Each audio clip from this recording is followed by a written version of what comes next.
People love to use the word trauma, use the word trigger. But here's the deal. Triggers are real. There are things that people say that will trigger an emotional response for me. However, here's where a lot of people in society get it wrong. And that is, well, whose fault is that? Or whose problem is that? Or who needs to deal with that? If you say something to trigger an emotional response for me that's based out of my own insecurity, trauma, past experiences, it's not your job to fix that. It's mine. I have to take 100% responsibility for that. And I know that when I'm healthy in my life, if I can be curious about why am I triggered right now? What is it about me that's insecure? What is it about me that is uncomfortable with where I'm at right now? That's the only way for me to grow. Welcome to the Derelict Podcast. The fabulous Jessica Lauren Vine is back and better than ever. That was a great little, we don't know what's going to come out of this episode with this energy right now of both of us. All I know is that Jessica and I talked about doing another episode together because I really enjoyed the first one, but it's going to be very, very different than the first one. If you haven't seen the first one yet, go watch it because it's her story. It's amazing. She was very open, authentic, everything. It was awesome. But this one is going to be different. We decided, what if we just took a bunch of questions about relationships and things that we've learned through our own divorces and even our relationships as they are now, or lack thereof for some of us, and just went into some of those details. So that's what we're going to do. So again, this is Josh Tomeoni, by the way, Derelict Podcast. Since I didn't say that yet, welcome. Welcome to another episode. Welcome to something different. We're going to try something different today. We'll see if it flops. We'll see if like one person watches it or thousands or millions. Who knows? And we love you, one person that's watching Yeah, us we right love you. If now. it's the one person, you. we love you. Absolutely. You're awesome. Tell us who you are. Send us a message, the one person. We're going to give you flowers. And we'll how about that? If this episode flops and only one person watches it, if you send us a message, we will send you a bouquet of roses. Done. So that being said, let's dive in. I was going to record this too. All right, let's dive in. So I think one of the things that I'm really interested in, Jessica, and I'd love to get your opinions on is, be honest. Do most women really want a masculine man, or only until it feels convenient? What do you think? I think it's a little scary, honestly, because That's scary. A masculine man? yeah, because sometimes we ladies like to be the boss, and when you have a masculine Is the whole man, thing, right?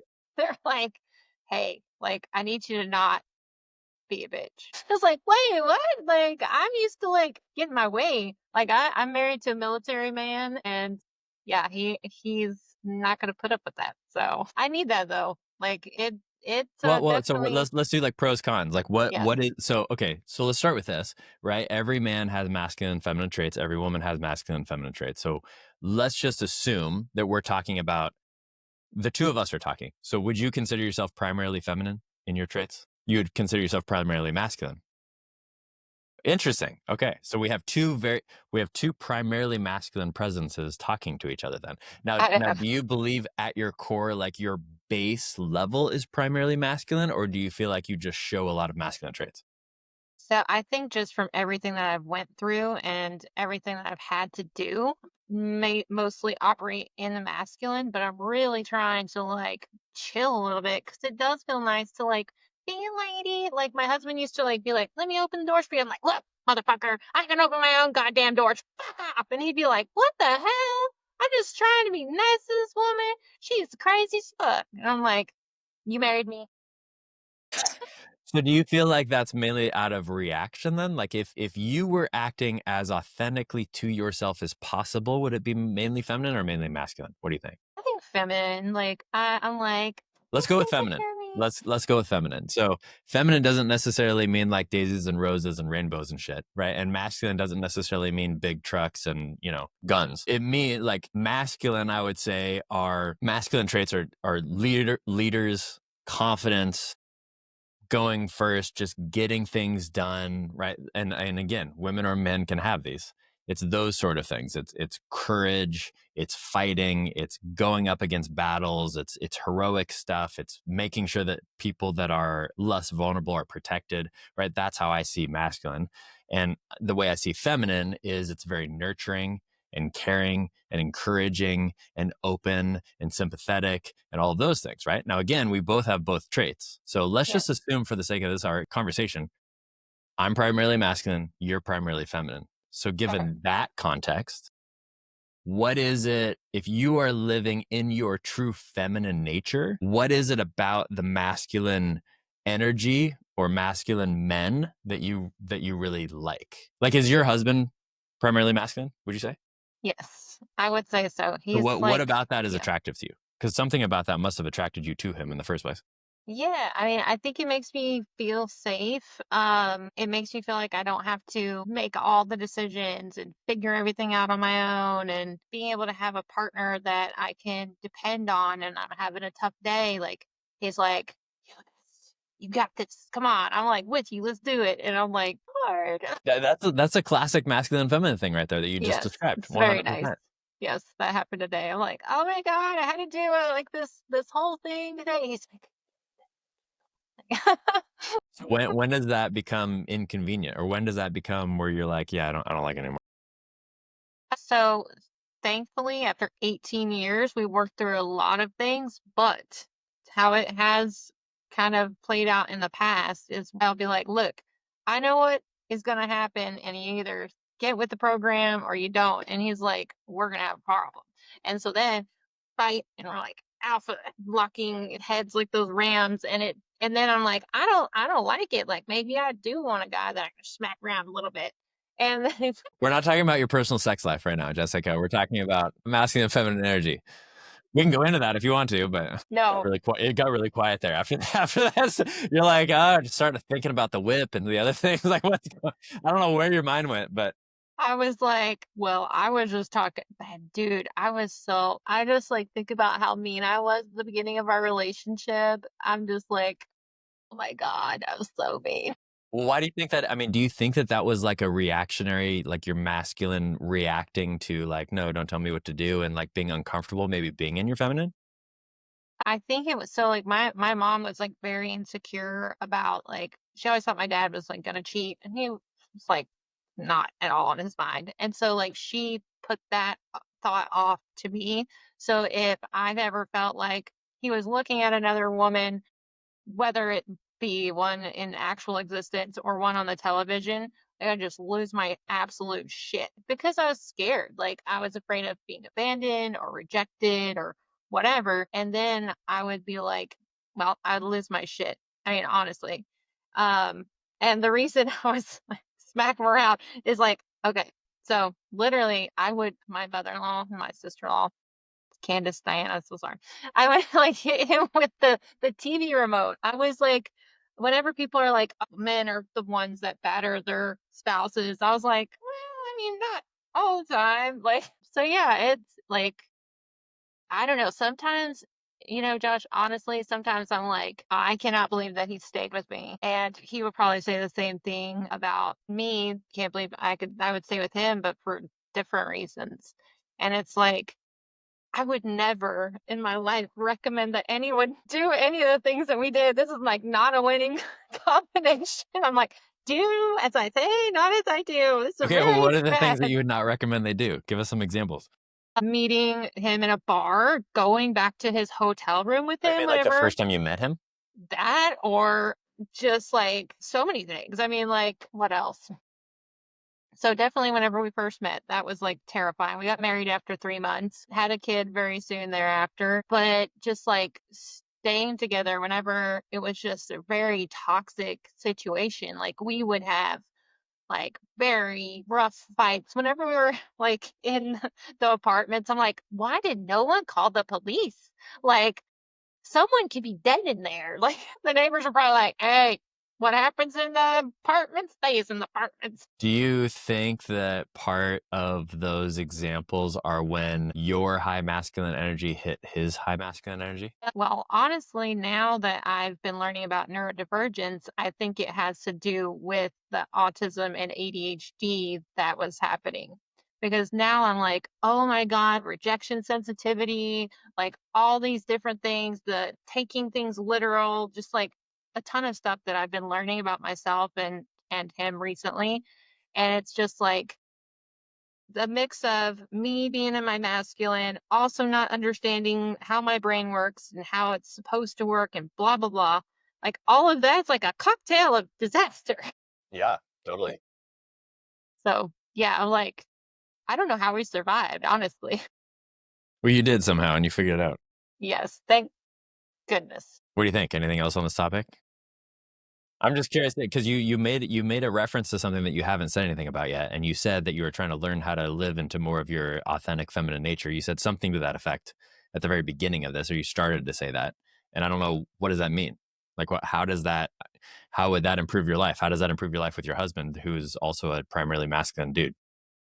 Well, I mean, I think he just wants to be there for me and he wants to like be my hero and like be the one in my life and finally over the last I don't know year since we moved to Florida, I'm actually like okay, I can let him be that person for me because otherwise like if you don't allow someone to be something for you, they can try all that they want and it's just not going to work.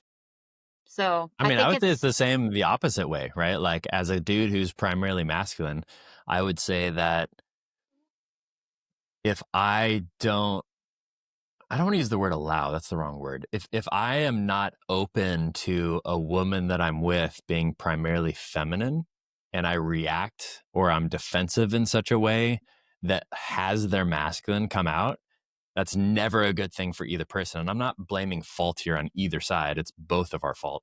I'm just saying that when I do that and I don't accept a woman who's primarily feminine, her femininity in that moment, that's when real trouble comes in because then she only has one option. So for myself, if I start showing more femininity in a relationship, the woman doesn't really have any choice except to show more masculinity. And if a man is showing more femininity that's mainly masculine and a woman is showing more masculinity that's mainly feminine, that's a recipe for disaster because we're both living inauthentically trying to figure out how to actually love each other. yeah. Right. Yeah, it's kind of like those predictive index tests where it shows like what you actually are and then versus like your self-concept. And if what you actually are and your self-concept are not aligned, there's stress. And so it's the same thing, whether it might be like your behaviors on the predictive index, but at this, it's like your masculine versus your feminine. And, you know, like if you've had to be like a single parent, dude, that's tough because like if you're having to be mom and dad, and you're like, oh my God. Because like here in this house, like Joe is just like, oh my God, they're emotional again. Like, help me. What do I I do get with it. it? I get it. I mean, so we're both divorced, but you're divorced and remarried. I'm divorced and not remarried. So when my kids are at my house, I don't want to say that I'm mom and dad, but I am because it's just me. And until they're at their mom's house, and then it's just her, right? Even though she's remarried, but husband doesn't really do a whole lot. So it's like she's doing that aspect on her side. I'm doing it on my side. Unfortunately, we have a contentious relationship, so we don't really talk about it or co-parent very well. Unfortunately, I'd love to change that, but I feel like I'm doing everything I can. So because that, when they're at it's a whole different. Like, let's actually talk about that for a second because one of the questions I wanted to ask you about is divorce really the tragedy that everybody says it is, or is it the best fucking thing ever? And I I'll have, start with that where I think is the best fucking thing ever in my life because I was in a very unhealthy relationship. However, one really big downside to divorce, if you actually decide to stay single when you should be single, which I believe I should be right now, and I have been, if you decide to stay single as a divorcee with children and the children are with you, there's a big downside to that. And that is that anything that you want to do with the kids, it's not a team effort. It's a you effort. It's a me effort. It's this happened. Therefore, I have to try to figure it out. I have to work with the kids. I don't have a partner to be able to do that. Now, you might say, as a married person, well, maybe that's a blessing sometimes because then you don't have to deal with a partner who no, disagrees with you. it's hard, man. I give you all the props. It is not easy doing it Well, I on appreciate alone. that, but at the same time, like if you're in an unhealthy marriage, If you that could are, be a good thing. that's true. If it's an unhealthy, yeah, hell yeah. You don't want to be dealing with that. Well, even a I've healthy been marriage there. sometimes, right? I mean, like you and your husband don't always get along. No, no. Well, yeah, of course. He would be like, okay, so let's do a funny thing. Okay, so the other day we went to SeaWorld with the kids, and he doesn't like dirty sky water, rain. He does not like it. And so it's like starting to rain. He's like, ah, dirty sky water. I'm like, dude, stop with the fucking dirty sky water. Get with the program. Seinfeld has a whole clip about that, by the way. He Oh, has a does? whole clip about talking about how like there's all these different water elements, but then the one water element you don't like, it's like you're melting. It's hilarious. Yeah, he hates it. Like he's like, this is acid coming down upon me. And I'm just like, it's so cool. Yay, rain. And he's like, so it's just like goofy little stuff like that. It's just like, I don't see what the big problem is, but he's like literally like, you are putting me through torture. Like, this is not cool. You're like torturing me right now. And I'm like, our kid is only here this week from Tennessee. So we're gonna do it. And I was so super proud of him because we went through the rain and he didn't complain about it much at all. Nice. So back to the question. What do you think? What do you think about divorce? Tragedy, best fucking thing ever. So I'm glad it's a thing, that's for sure, because I got married at 16 years old and he was 19 and we were both pretty stupid. I think it's great. Stupid beyond getting married at 16 and 19. Yes. Oh my God. Yeah, just genius move there. But no, I think it's just another contract. Like my family does not feel that way. Like they feel like it's a covenant before God, and if you break it, you are the devil itself. So whenever they got divorced, they didn't like him, but they were like still upset. They're like, we know that he's a piece of crap, not or poop, because crap can't say that either. It's bad. It's almost a cuss word. So it's like we don't like him, but we also don't like divorce. But then they thought that he might have cheated. So then they're like, oh, well, then you have a reason. So it's okay. So I got just in case he might have cheated, then I got then out and I'm not in trouble. Lots of interesting rules in my family. Yeah, I get that. So So yay I didn't hear divorce. your answer. Yay divorce. Yay, divorce always. Because here I'm gonna disagree with you on this because I actually am a huge proponent of marriage. I'm not a huge proponent of marriage in the way that I grew up because I grew up in a very religious, conservative household as well, where you get married and you're married for life, and people actually supposedly are supposed to believe in their vows. I don't even understand why people say vows in a wedding ceremony anymore because half, if not more, of the people don't keep those vows anyway. So it's just, but that's like everybody. I mean, most people don't keep their commitments anyway of whatever they say they're going to do. So why should vows be any different? Right. Right. But that being said, I also feel like we live in a society right now that's gone too far the other way. I think we live in a society where everybody's like, yeah, sure, if you don't feel right, just get divorced. Like, fuck you. No. Like, what's the point of marriage? What is the point of marriage if at any whim you just happen to have these, oh my God, he gave me this trauma, therefore I'm getting divorced. Like, okay, Yeah. first of all, define trauma. Okay, he changed the color of the carpet from red to blue. Oh my God, you better divorce him. I mean, it just seems like first, trauma is used as anything to a lot of people. Yeah. Well, I was traumatized and, I have PTSD and that was trauma. Well, the problem with trauma is that only you can define what trauma is. Trauma, literally, the definition of trauma, well, I don't actually know the definition. Will you look up the definition of trauma while I say this? But the idea of trauma is that it's something that you went through that caused a reaction within you. And there is no actual explicit definition of this needs to occur for a trauma to occur. It's just whatever I decide trauma is. Did you look It at the just definition? has to be deeply distressing or disturbing. Oh, like hell, I'm just traumatized every fucking minute. No. Exactly. Like this is traumatized. This conversation is traumatizing me, right? And I think that's the problem is that trauma gets thrown around so much right now that people are like, oh my God, I have all this trauma and therefore I need a divorce. No, you need to deal with your shit. Like, here's something controversial. Stop fucking labeling yourself and make us use whatever label you want for yourself. And I'm not just talking about pronouns, even though that's bullshit. And that one's going to get me canceled, that comment right there. But it's more the fact that you cannot, because of your trauma, tell me that there is a very specific way that I need to deal with you and call you and reach out to you at any time, no matter what. That is bullshit. What that is somebody who's not actually willing to work on themselves. Now, that being said, don't get me wrong.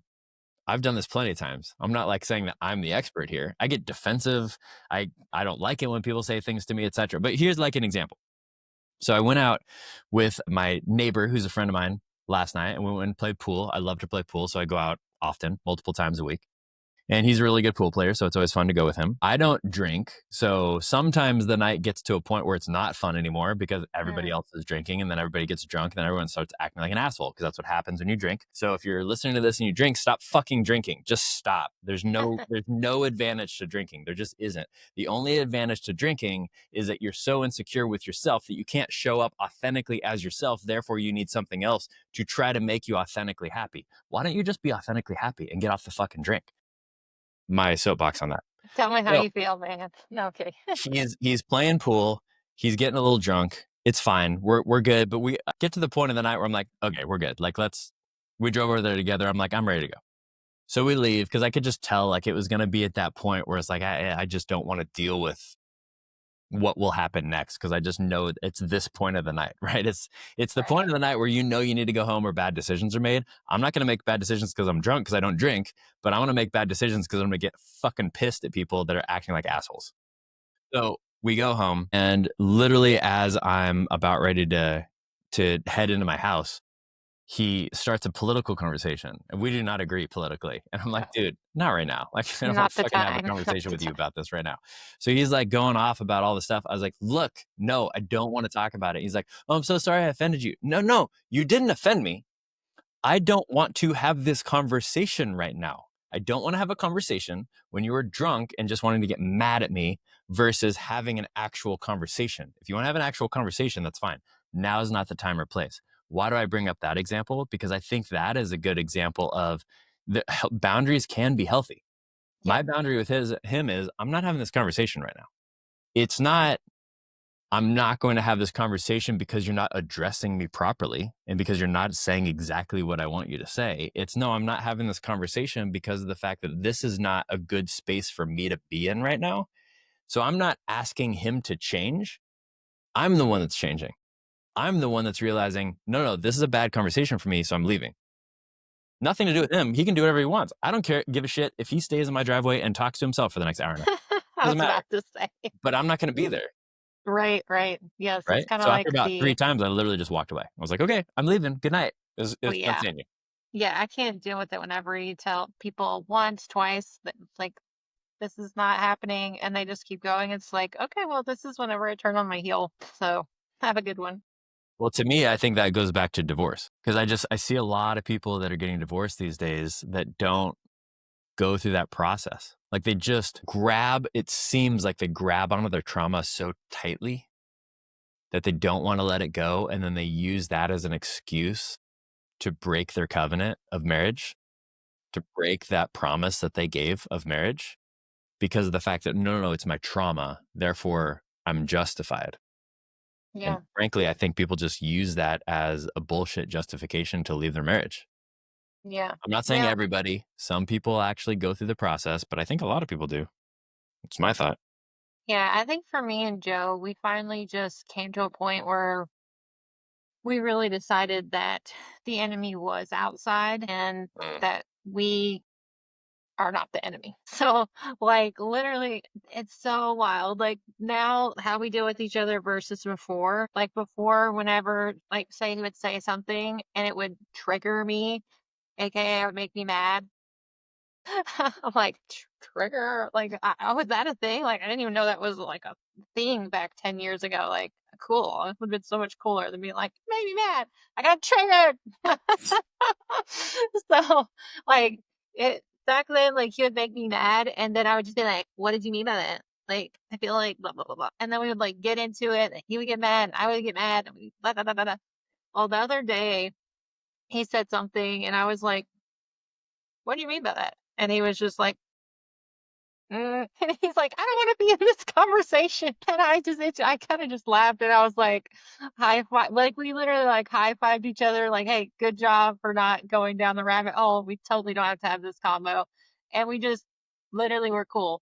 And then I was just like super impressed with us. And I was like, my God. Well, that's because you dealt with here's the thing with triggers. People love to, again, this is the same as trauma. Use the word trauma, use the word trigger. It doesn't matter. It's the same thing. It's like you triggered my trauma, basically, is what people are saying. But here's the deal.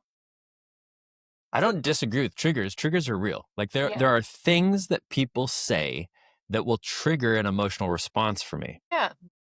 However, here's where I think a lot of people in society get it wrong. And that is, well, whose fault is that? Or whose problem is that? Or who needs to deal with that? Mhm. If you say something to trigger an emotional response for me that's based out of my own insecurity, trauma, past experiences, etc., it's not your job to fix that. It's mine. I have to take 100% responsibility for that. And I know that when I'm healthy in my life, if I can be curious about why am I triggered right now? What is it about me that's insecure? What is it about me that is uncomfortable with where I'm at right now? That's the only way for me to grow. If I just blame it on you, I'm like, well, but you can't say that then. You can't say that. I mean, it's like the words that we can't say in society. Why can we not say them? And they I know. change throughout time, right? Friend, I was like, Sandra, oh my God, I am pretty sure that I am like saying so many bad things all the time and I don't even know it. And I was like telling her, she's like cracking up. And I was like, I would never say any of this, but I'm pretty sure all of it's super offensive, but I don't mean it to be, but apparently it doesn't matter what I mean. It just matters what they think I mean and what they feel like it means. And I was Well, like, that's all that matters. That's all that matters. Because I mean, think about it. Like, obviously, this was not true in either one of our households because I know enough about how we grew up. But when both of us were growing up, I would say the majority of households, if you said the word fuck, they would be offended. oh yeah, yeah, Now, no. I mean, right. there's some households, sure, but it's a far more accepted word than it used to be, for sure. Yep. Fornication under consent of king. But I mean, I think that's true for anything, right? Like Yeah. if, go back and watch one of my favorite bits ever is George Carlin's, what was it called? 7 words you can't say on the radio, something like that. Have you ever heard that bit before? Oh, I gotta check it out. It's a really good one. I could be labeling it wrong. If you want to look it up while we're talking, you can. But it's Which something one to is the it? George effect of Carlin? 7 words you can't say on the radio or something like that. And he basically goes through all these different words when he was doing this stand-up bit, which was many years ago now, and says, here's the words that you can't say. And what I think is interesting about it is not that there were 7 words you couldn't say, it's that a lot of those words are fully acceptable now. Did you Yeah. find it? What's it called? Yeah, it's let's see. 7 words you can never say on television. That's close. Radio, TV. What are the 7 Yes. words? Say them out Let's loud. see. Oh, thanks. Yeah. That'll just be the clip. I want to get you canceled. I'm just gonna do a social media clip Oh of you saying all 7 my. of these words. It's shit, piss, fuck, cunt, cocksucker, motherfucker, and tits. What was the one before tits? Just motherfucker. Do you say and? Okay. I'm really surprised there's one certain word that's not on there, which is interesting. What? A word that no white person is supposed to say ever. Jeez. Yeah, I'm not gonna say that one. Why though? Again, like here this is my point with all of this is that just because society collectively has decided that a certain word is said wrong, like think about it this way. Not that I'm necessarily purporting religion in the classroom, but religion's already in the classroom. It's just a different religion. It's not the religion of the Bible or religion of a traditional religion. It's religion of woke bullshit right now. There's religion in all the classrooms right now, much higher than there was when I was growing up. So interesting to me that people are so concerned about like somebody praying to God in school, but they're not concerned about somebody cross-dressing and showing their genitals to kids while reading a story. Like, really? Yeah. That's That's not so religion? weird. Give me a fucking break. That's religion. So I just think it's interesting that there are these collective decisions as a society that we're like, oh yeah, you can't say that word and you can say that word. Well, why? Yeah.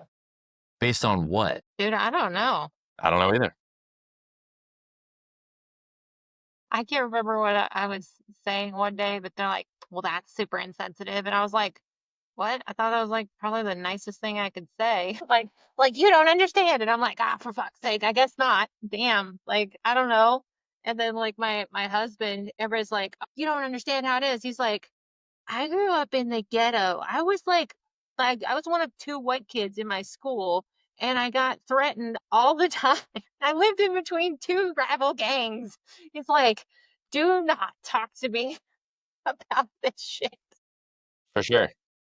So I'm Well, like, and again, I think the point is that it gets back to triggers, right? It gets back to, well, as a society, we have decided collectively that this word or this phrase is too insensitive because we're all insecure about whatever trigger we have based on it.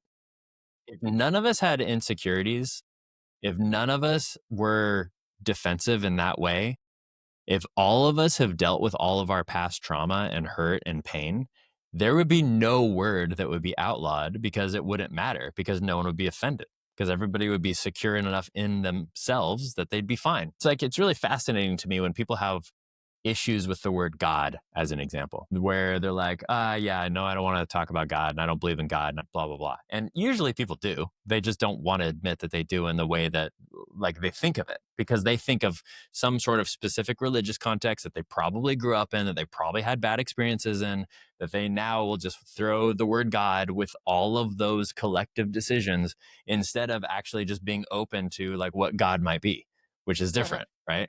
And then they'll use a different word and they'll be like, yeah, I'm spiritual and I believe in the universe and there's a higher power and all that, which is the same fucking thing.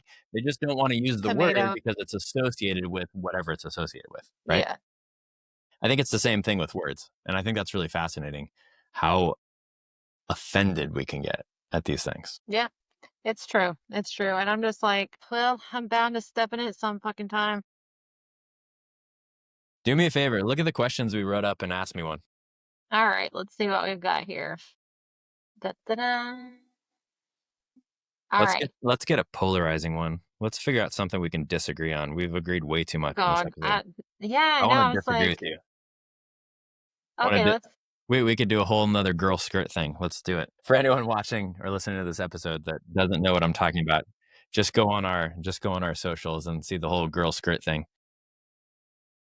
Hmm. That's actually a really good example of people just going Oh insane my God, they for just no lost their reason. damn minds. Some of the Like, comments that I got on that, like it's just amazing when you ask an opinion question, right? The opinion question is, should little girls wear skirts, based on there being predators out there in the world and that sort of thing. And it's amazing like how many people messaged both of us calling us things like pedophiles, and how we don't think that like predators should ever be, put to justice, or all these, like, it's such fucking bullshit. That is a great I'm like, example of what? people and their insecurities and defensiveness and trauma or whatever the fuck, just completely changing what was said. It's Yeah, amazing. I don't know. I was like, go watch the episode, you crazy people. You don't even know what's happening. You just have to laugh about it after a while because they're just so far off in left field. I'm like, damn, I Yeah, feel where did that bad for even come them. from? Right, for sure. Okay, let's see. This one was interesting about strong and stoic, soft and emotional, or is masculinity just a mind game to keep men confused? So I'm confused about this because honestly, like whenever you explained a little bit more about masculinity, that made way more sense to me of what I kind of pictured masculinity as, What do you picture which masculinity as? so like much more of like the guns and the war. Yeah, to me, here's the deal. To me, masculinity is traits. Masculinity is not circumstances. So maybe said a different way, masculinity is character traits. Masculinity is not how it presents itself. So I think a lot of people think of masculinity as, how does it present itself? Is the guy wearing jeans? Does he have a gun? Does he have a big truck? Does he like just, I don't know. What are some other examples? I'm blanking right now. Cigar. Huh? Definitely a cigar. Big Oh yeah, cigar. cigar. Does he have a beard? Right? Lots Like of this is whiskey. like, I can't even tell you how many, like, usually guys compliment me on this, probably just because guys are more forward anyway, and women just like stand to the side. And Well, it's yes, that was hard a to grow a genderist beard comment. like that, for Huh? one. It's very difficult to grow a beard like that. Like my It is. I husband, mean, a lot of the guys compliment me based out of insecurity, to be honest. what? But What do you mean? what's because they can't fucking grow it. So they're just, how do you grow that beard? Like, that's the number one question I get from guys is, how did you grow that beard? And it's the dumbest fucking question. I did nothing. I sat here and it grew. Like, I didn't do anything. This isn't like I grew a business. This is not a business. This is me sitting here being patient and letting it grow. That's it. Nothing happened. Well, okay, so here's the thing though. Not all men have the ability to sit there and let it grow. There are some I dudes know. that literally have like this No, I routine, understand. a I understand. But their regimen. question is, how did you grow that? And my answer is fucking genetics. I didn't do anything. You don't have the genetics to grow a beard. So don't ask me. This is a great point, actually. This was brought up today on our elite call, right? And that is, maybe it wasn't. Maybe it was a social media post I saw or something. But it's how people are always looking for the magic bullet. Like, what's the magic bullet for my relationship? What's the magic bullet for my business? What's the magic bullet for growth? For your There is no beard. fucking magic bullet. Just like there isn't with this beard. The magic bullet with this beard is my genetics, part of which is a Viking heritage, hence the beard. And I just sat back and let it grow. Like, there's nothing magical about it. There's nothing I can tell somebody that has scruff, that has this shitty little facial hair, like a lot of guys do. There's nothing I can tell them that will have them grow this. It's not possible. It just happens. Okay, so let's go back to the masculine thing. Yes. What's So your it's question? saying, so it's talking about, is modern masculinity just a mind game to keep men confused? Is that talking about kind of Well, like, you're the so one asking the question. So you ask the question yeah. you want to ask.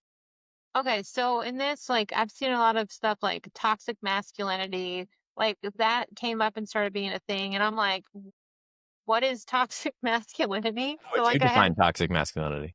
well, I had to go research it because I was very confused about what this might be. And apparently, what society is saying, and that is alpha men, honestly. Like, I don't know, like, they don't bother me. I'm just like, cool. Like, if I was not safe Yeah, and there but was some, how do you think you would define toxic masculinity, or society would define toxic masculinity? well, I don't think I would say toxic masculinity personally. I think that's weird. But society, it's definitely where it's like, okay, they're just always like flaunting like their muscles or their money or their cars and just like how awesome I am, like peacocking basically. And I'm just like, I don't know, like they definitely 100% would say that our mentor Dan Martell was a toxic masculinity guy. I don't necessarily think that that's what society says is toxic masculinity. I think Okay. toxic masculinity has a few different things. I think it's somebody who runs over somebody else in some sort of fashion, hence the alpha, like, you got to do this, blah, blah, blah. I'm not listening to you. There's that. There's the guy that's out there just abusing a bunch of women, whether that means physically or just having sex with a bunch of women. There's the guy who just doesn't give a fuck about anybody else. And he's just going to go get done whatever he needs to get done. And I think from what I hear, usually toxic masculinity generally is sexual. That's the one I hear the most. Some sort of sexual abuse, whether that means actual sexual abuse or that means sexual abuse, I'll put in quotes, which just means I go out and I take advantage of a bunch of women by sleeping with them. That could be toxic masculinity as well. I hear about it a lot about our current president or other people in power that just like go and abuse people. Here's my opinion on toxic masculinity, and I'm very strong about this opinion. So if you look up toxic masculinity, yeah, there's a definition. It's through the American Psychological Association or wherever you want to look at it. Here's my opinion about toxic masculinity. It doesn't exist. My strong opinion is there is no such thing as toxic masculinity. Here's why. First, before I even say here's why, one of the things I find interesting is how often, Jessica, have you heard the term toxic femininity? Never. Why? I If don't there's know, toxic man. masculinity, doesn't there need to be toxic femininity? Why is it so hard for me to Think say the word it's like, femininity? what is that like on Nemo? Anemone. I can't even make fun of Nemo properly because I can't But say it. if there's toxic masculinity, doesn't there by definition need to be toxic femininity? So I think it's called Gold Digger. So I think the answer is yes. And if you look up, again, definitions, both definitions exist in the American Psychological Association's definitions. So therefore, both exist, yet we've only heard of one. Why is that? Yeah. I think it's fascinating. So here's my opinion. Toxic masculinity and toxic femininity do not exist because I believe very, very deeply that masculinity in authentic is pure and healthy and good. I believe the same thing about femininity. I believe where toxicity comes in is that there are no people that are toxic. That also is just an overwhelming statement that people should stop using. The thing is, it's so easy to just label somebody as something, and it's not them. It's never 100% them. There is no label that's 100% any person ever. They might show some traits. So what I would encourage people to do is to stop using the term, because there's toxicity, sure. That is people acting out of insecurity, maybe acting out of unhealed trauma, like we talked about before, acting out of defensiveness, acting out of a sense of, just not feeling secure, not feeling safe, not feeling loved, not feeling taken care of. That's where toxicity comes from. So the guy that goes out there and just takes advantage of a bunch of women by sleeping with them, which most people, not everybody, would see as wrong and toxic. That guy is doing that out of some sort of insecurity and need for validation and need for love that he's not giving to himself and that he's not getting from himself or his higher power. That's the only reason that occurs. Mm-hmm. Is that his masculinity acting? No, not at all. That's his toxicity acting. So you might wonder, like, some people have had this conversation with me and they're like, yeah, it feels like you're splitting hairs here. Like, aren't you just saying the same thing, that they're acting kind of toxic masculine? I would say no. And here's the reason why. The more I say in my mind, or you do, or anyone does, toxic masculine, the more you or I or whoever says it associates masculine with toxic. Yeah. Just like you said gold digger earlier. The more I use the term gold digger and associate it with a woman, the more I think that women I meet are gold diggers. And I would say that if you ask most people, name the gender of a gold digger, they would say woman.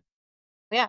And I would say that if you say to most people, name the gender of a toxic masculine person, they would say man, even though we both have masculine and feminine traits. You could show toxic masculinity as much as I do, but I've never not heard of anyone talk about a woman showing toxic masculinity. Not one time. Right. But why couldn't you? You could show toxic masculinity if I can. We both have masculinity in our bones, right? Yep. So to me, it's really powerful because we live the life that we experience. We live the life that we focus on. And if I'm focusing on the fact that masculinity is toxic, then that's what I'm going to see, even when it's not. Mm-hmm. Let me give you an example. I was talking to a friend. This was quite a while ago now. And this friend, unfortunately, as much as I try to encourage him, the words that come out of his mouth as a single man about women are overwhelmingly negative. He will explain that he is saying it that way because that's been his experience and he's trying to work through that. The issue is when they come out that way, what I try to remind him is, look, the more often you say that though, even if you're trying to process it, the more your brain believes it. Keep saying that women do this and women do that and women do this and women do that, your brain believes that they do it. So guess what? The next time you meet a woman and you get in a relationship with her, romantic, friendship, or otherwise, you're going to believe that that woman does that, even if she hasn't done it. Yep. And I think that this is a huge problem right now with toxic masculinity, because there's this whole group of young women, especially, not just young women, but especially young women. There's this whole huge group of young women, a lot of which came out of the Me Too movement, that are so focused on the toxic masculine traits that they can't see the positive masculine traits. And therefore, they put that on every new man they meet. And then they can't find a man that they want to be with. They can't find this ideal, perfect man that they're looking for because of the fact that the only thing they're seeing is the toxicity, because that's where their mind is focused. And the guy's probably not even that toxic. He's just confused. He's just trying to do his damn best most of the time. Yeah, just like women are. Yeah. And I mean, like, being the mom of 4 boys, it's a scary ass world for them to be growing up in. I'm like, leave my babies alone. Thankfully, my oldest, he he got kicked out of the house whenever he was 18 because he decided that he was an adult and he was gonna not do what we said. So he said, okay, go be an adult and fucking enjoy yourself. And he bounced back one time and now he's almost 22 and he's doing good, thank goodness. But that was a hard 6 months whenever we didn't speak, and he went and got married. I was like, "Oh, no. Like mother, like son. What the hell?"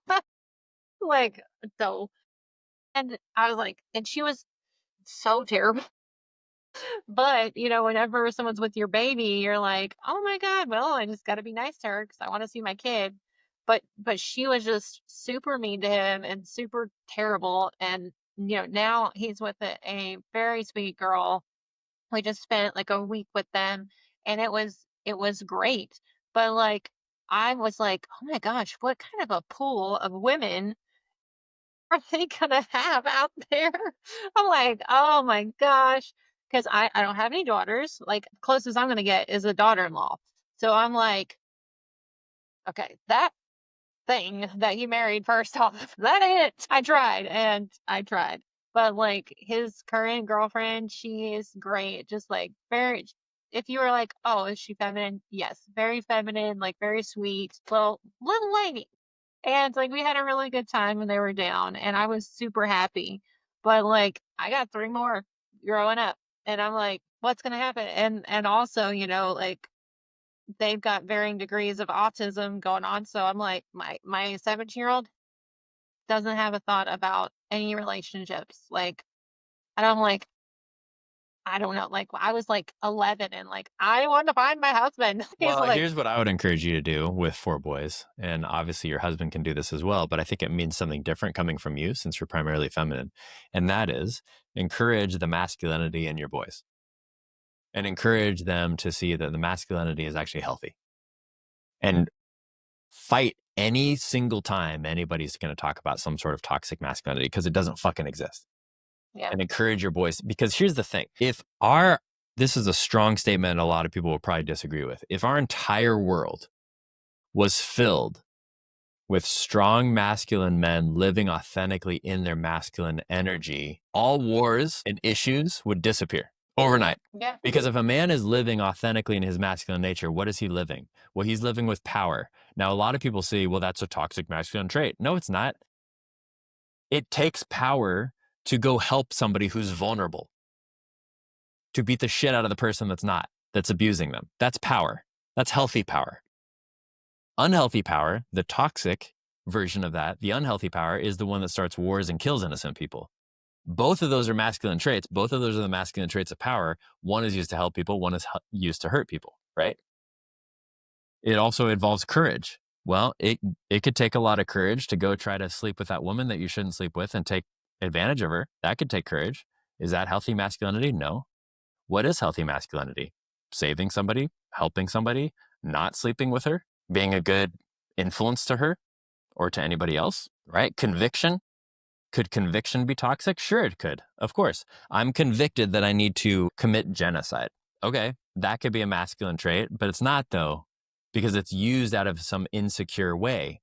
What other conviction could there be? Well, my conviction is that I need to save all these people from genocide. Great. That's masculine. So my encouragement to you, being the mom of four boys, is to encourage their masculinity, encourage them to explore that and to bring that out. Because the more they bring that out, the more everything else will fall into place. So don't even worry about the fact that they're going to meet somebody, not meet somebody, be in a relationship, not be in a relationship, because none of that matters, honestly. Because if they're out there living their true, authentic, masculine selves, they're going to attract the right person at some point. Because they're going to attract a woman, most likely, that is strongly feminine, that is living out her true feminine self, that has done a lot of work on herself as well. And then that's a beautiful relationship. yeah. I did. Whenever I was talking with Marissa, Nathan's girlfriend, I was like, "You remind me of somebody I know. I like you." She's also a Gemini. I was like, it's so funny because my husband's mom is a Gemini. I'm a Gemini, and his That's a girlfriend's a lot of Gemini. Gemini. That's a lot of fighting twins over there. I'm just saying. I know. I was I was like, married to a Gemini, and no, thank uh-oh. you. No, no more. Hey, No we are offense. fabulous. No offense, but I'm not interested in dealing with the fighting twins anymore. I could see again though. So here, that's actually a really good example though, because a healthy Gemini is a fucking powerhouse. Powerhouse. Yeah. They say power horse. I don't know what that is. Close A enough. healthy I Gemini is got a it. I got the powerhouse, picture. right? Because you have these two sides that are like working like a fucking engine, right? Just doing this. Yeah, Like a tell me about it. like I imagine this 2-cylinder engine because I'm such an engineer right now. I'm not an engineer, but that's what I imagine, right? Versus the unhealthy Gemini, like the one I was married to, that just like is, this all the time. Like that and I somehow though, even though I was married to that, Jessica, I'm still attracted to that at some point. Like even recently, this girl that I met, lady, I don't know why I say girl, woman, whatever, young woman, very much is, I don't even know if she's a Gemini, but she probably is because I could just tell she's already like this. And I'm attracted to her. I'm like, why the fuck am I attracted to this? Like, that is an insecure part of me that needs this craziness.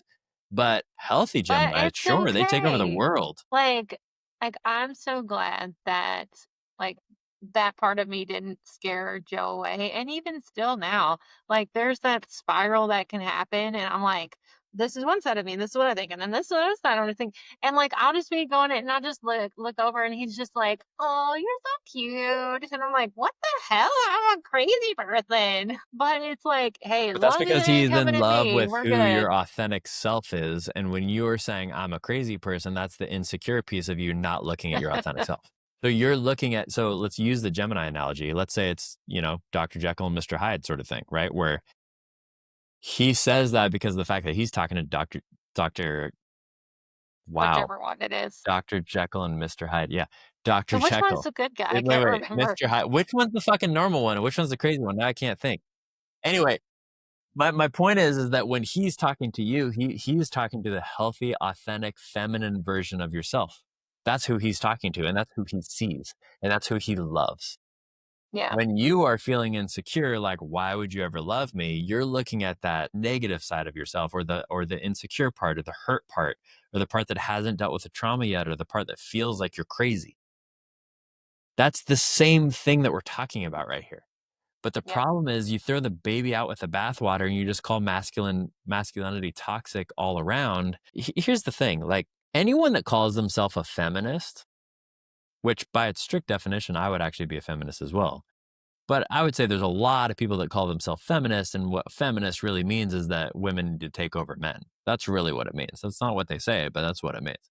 But anyone that actually calls themselves a feminist that really wants things like proper treatment for both genders and really wants things to be not equal, but complementary and helpful and loving to both sides. Anyone that really is a feminist at their core needs more healthy masculine energy in their life. Because the reason that they're insecure and say, well, men are the problem is because of the fact that all they're seeing is results of insecure, immature, inappropriate men who are not acting out of their masculine selves. So the problem is if you see all that and then you label that as toxic masculinity, now all of a sudden all men are evil. No, no, no. That's just because that person's a dickhole and they're acting out of their insecurity and their unlove and their uncompassion and the trauma they haven't dealt with and everything else. That's not masculinity. Don't drag masculinity into this. Yeah. But for whatever reason, it doesn't happen the other way. I don't know why.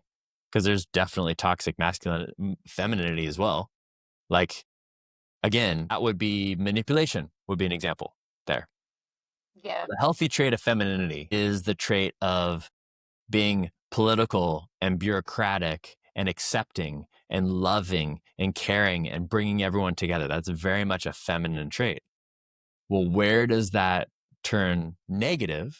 Where that turns negative is if somebody's using that in order to manipulate somebody else. Hmm. Which, by the Yeah. way, wars didn't just start because of men. Wars started because of women manipulating men also. It's both. Right. Right? Like go back to the Garden of Eden. Like if you're a woman, you like to blame the man. If you're the man, you like to blame the woman. No, it's both of their faults. Right. It I was know. 100% both of their faults. There was It's like manipulation that though. occurred on both sides for them to do something that separated them from God. Whether you're religious or not, that's the story. Right. That again, neither Adam or Eve were acting in their healthy masculinity or femininity when that happened. Both of them were acting out of insecurity. They were acting out of shame. They were acting out of trauma that they hadn't dealt with yet. They were acting out of ego, unhealthy, narcissistic ego. That's it. So Yeah. on that note, I know we got to end here in a second. It's been a random conversation. What do you, any last words that you have for people that are listening in? Like, even specifically, maybe people that have been divorced again, that are trying to make either their new marriage work, or they're just trying to make a new relationship work, or maybe they're just cynical in general. Any words for them? Yeah. So as much as I would love to think that there are these things called soulmates and twin flames and whatever the hell else everybody thinks about, I don't necessarily think that's true. I know that I personally went through the numbers until I found a willing soul that also wanted to do the same thing and was willing to go through this shit for a very long fucking time. And it's like, oh my gosh, it's kind of like an investment. Like, okay, do I think I'm going to get an ROI on this? And how long am I going to have to hold this motherfucking investment? Because goddamn, it looks like it's tanking right now, bitches. It's a great analogy. So just for your finance friends, that's what I think. I'm like, oh my gosh, man, my hubby really had a sleeper investment and he just really believed in that thing. I would like to think that he got Bitcoin whenever it was at its base point. So that actually brings up maybe one last question I want to ask you before we end, and that is, how do you know? How do you know when you're at the point where you just need to leave? Like, it's been too long and you've tried everything, versus you're just being lazy and you haven't tried everything and you're leaving out of insecurity. Like, how do you know? You do not. I know that sucks. I filed for divorce with Joe. And I manipulated him into signing the paperwork. And I was like, look, if you don't sign the paperwork, then there's no way that I will ever give you a chance again. So sign the paperwork or else. So he signed the paperwork. And then 2 weeks before our divorce was finalized, I was like, oh shit, I actually remember I was at my sister-in-law's house and she said something mean about him. And I was like, the fuck you say? And I was like, oh my God, I still love him. I was like, motherfucker, this is bad. I'm like, oh shit. Thank you, Tamara. I appreciate that. And then I was like, out of the blue, after months of being like, why don't you just fucking die? I was like, great. That's fascinating. I mean, it's almost like you had to get outside of yourself to realize, like, what you. Oh, that is such a good point, Jessica, because I say we, I'll just use, I've done this plenty of times, where I get so wrapped up in whatever my thought is about something that I can't get out of the pattern, even if Yep. all the evidence is showing the pattern is not there, right? Whether that's good or bad. Like, I've had that in relationships where the only thing I can see is good in a person, and I just ignore all the warning signs. And Yeah. I've also had Same. it in a pattern where I feel like everything about the relationship is total shit and I can't even see the good things anymore, right? You get in this pattern. And sometimes I think, to your point, you got to be shocked to incoherence, to Yeah. coherence again, to realize, like, oh, this is actually what's happening. Yeah. Fascinating. It's good stuff. Yeah. So it was interesting. And then I was just like, okay, we got to figure this out. And I don't know what the fuck's happening at this point. I thought I hated you. Now I really still love you. And he was like, oh, great. Good. Okay. Well, now what? Like, I love it. and we're like, how old? That like early 20s, Yeah, totally. So, yeah. And then from there, it was just like, ups and downs, so many different challenges from, the death of my mom to like preemie baby, just like all kinds of stuff that just happened. And, joining a cult for a small amount of time and then like just like weird thing. I'm like, this man is literally he's like, okay, we're gonna join a cult. Why not? I don't believe any of it, but I'm just gonna go along with it until she's done with this phase. Cool. We're out. Yay. Never believed any of it. Stay tuned for Jessica part 3 episode, where we talk about her cult and all the crazy shit that her husband did that he shouldn't have done, when he should not have stayed with her. That dude, I'm not kidding. I'm like, I'm babe, sure there's only one way, he's though. dangerous. I'm sure he's never done anything crazy. I'm sure it's just all you. Well, that's his story to tell if he ever shall decide to. But no, honestly though, I was definitely the most crazy one. And anything Well, you're a Gemini. like We've already established that. and like everything else, honestly, I feel like was just like my mom putting ideas into my head. Weird shit where she'd be like, why is he not answering your phone call? He's probably with the woman. Like the dude was like a whole 145 pounds sopping wet, and he lost his wedding ring at work. And she was like, he was probably putting it in his pocket, hiding that he was married the whole time.